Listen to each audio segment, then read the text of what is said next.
আসসালামু আলাইকুম ওয়া রাহমাতুল্লাহি ওয়া বারাকাতুহু ওয়া মাগফিরাতাহু ওয়া জান্নাতাহু। সম্মানিত মুসলমান ভাই ও বোনেরা ও আমার প্রাণপ্রিয় বন্ধুরা, আমি আমার জীবনের কিছু বাস্তব কথা আপনাদের সম্মুখে বলতে চাই। সেটি হলো এই যে আমি যখন মাদ্রাসায় পড়েছি তখন 5 ওয়াক্ত নামাজ পড়তাম, এবং যখন যুবক হয়েছি তখন থেকে আমি 5 ওয়াক্ত নামাজ পড়ি। রমজান মাস আসলেই আমি 30 রোজা রাখতাম, 5 ওয়াক্ত নামাজ আদায় করতাম এবং নামাজের পাশাপাশি রাত্রে তাহাজ্জুদ নামাজ আদায় করতাম।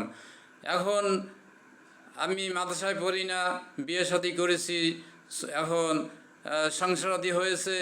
তাই আমার কথা হলো এই যে আমি দেখেন আমার এই দাড়ি পাইকে গেছে, লাল হয়েছে, মেহেন্দি দিছি। যাই হোক, আমি এখন শ্রমের কাজ করি, দিনমজুরি কাজ করে সংসার চালাই। এই কষ্ট করেও আমি নামাজ কালাম পড়ি এবং রমজান মাস আসলেই 30 রোজা আদায় করি, রোজাগুলি ভাঙ্গি না।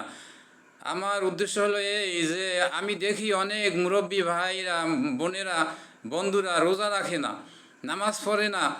আমি তো এক উজু দিয়া আসরের নামাজ, মাগরিবের নামাজ এবং ঈশার নামাজ এবং অন্যান্য নফল নামাজগুলি আদায় করেছি, কিন্তু এখন আর পারি না। কারণ এখন বয়স হয়ে গেছে, এখন আর সঠিকভাবে উজু থাকে না।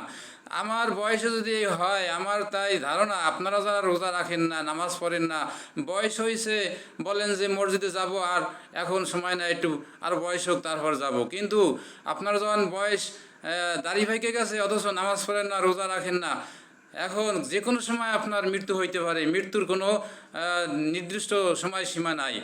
তাই আমার এইটুকুই বলতে চাই যে ভাইয়েরা, বোনেরা, আপনারা ভুলের ভিতর আছেন। তাই আসুন, এই যে দাড়ি পাইকে গেছে, এখন কিন্তু সঠিকভাবে উজু থাকে না, যে কোনো সময় উজু করলে আবার উজু ভেঙে যায়। এই উজু দিয়ে সঠিকভাবে নামাজ কালাম পড়া যায় না। আর যুবক বয়সে কিন্তু ইবাদত বন্দেগী মজা লাগে করতে, এবং অনেক সময় ধরে উজু থাকে, নামাজ কালাম পড়া যায়, রোডে ঘাটে পথে চলতে ফিরতে উজুর সহিত বিভিন্ন জায়গায় যাওয়া যায়। এখন কিন্তু যাওয়া যায় না, যে কোনো সময় উজু ভেঙে যায়। তাই আমরা যারা এখন নামাজ পড়ি না, রোজা রাখি না, আল্লাহর কাজ করি না, তাই আসুন ভাই ও বোনেরা, আমরা এখন থেকে তওবা করে খাঁটি মুসলমান হয়ে 5 ওয়াক্ত নামাজ আদায় করি। কারণ মৃত্যু কিন্তু যে কোনো সময় হইতে পারে। বেঈমান হইয়া, মুনাফিক বেঈমান হইয়া মারা গেলে কিন্তু কবরে আযাব হবে। মহান রব্বুল আলামিন আপনাকে আমাকে কিন্তু শাস্তি দেবে। তাই আসুন আমরা ইমানের সহিত এই রমজান মাস যদি রোজা রাখা যায়, রমজান মাস মহান রব্বুল আলামিন বলছেন আস-সাওমু লি ওয়া আনা আজজি বিহি, রোজা আমার জন্য, আর রোজার প্রতিদান মহান রব্বুল আলামিন নিজে হাতে দিবেন।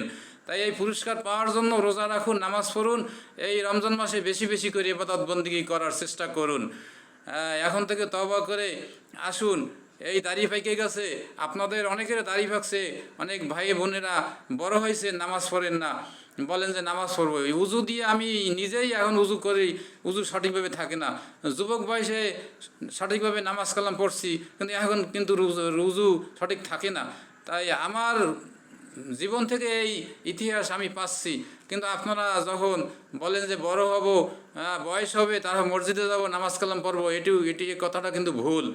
তাই আসুন আমরা এই ভুল ভ্রান্তি থেকে মহান রব্বুল আলামিনের 5 ওয়াক্ত নামাজ কালাম, রোজা নামাজ এগুলি আদায় করার চেষ্টা করি, এবং ইমানের সহিত মহান রব্বুল আলামিন আপনাকে আমাকে যদি মৃত্যু দেন, তাহলে মহান রব্বুল আলামিন আল্লাহ তাআলার বন্ধু হযরত মুহাম্মদ সাল্লাল্লাহু আলাইহি সাল্লাম কিন্তু সুপারিশ করে জান্নাতবাসী করবেন, আর কবরের আযাব সওয়াল জবাব সঠিকভাবে দেওয়া যাবে। তাই আসুন আমরা সঠিক পথের সন্তান ইসলামের দিনের পথে থাকি এবং সঠিকভাবে দুনিয়ায় চলাফেরার চেষ্টা করি। আমিন সুম্মা আমিন। এই কথাগুলি আমি বললাম, এগুলি সবাই আমল করার চেষ্টা করুন। ভুল ভ্রান্তি থেকে ফিরে 5 ওয়াক্ত নামাজ পড়ুন, সঠিকভাবে দুনিয়ায় চলাফেরা করার চেষ্টা করি। ওয়া মা তৌফিকি ইল্লা বিল্লাহ।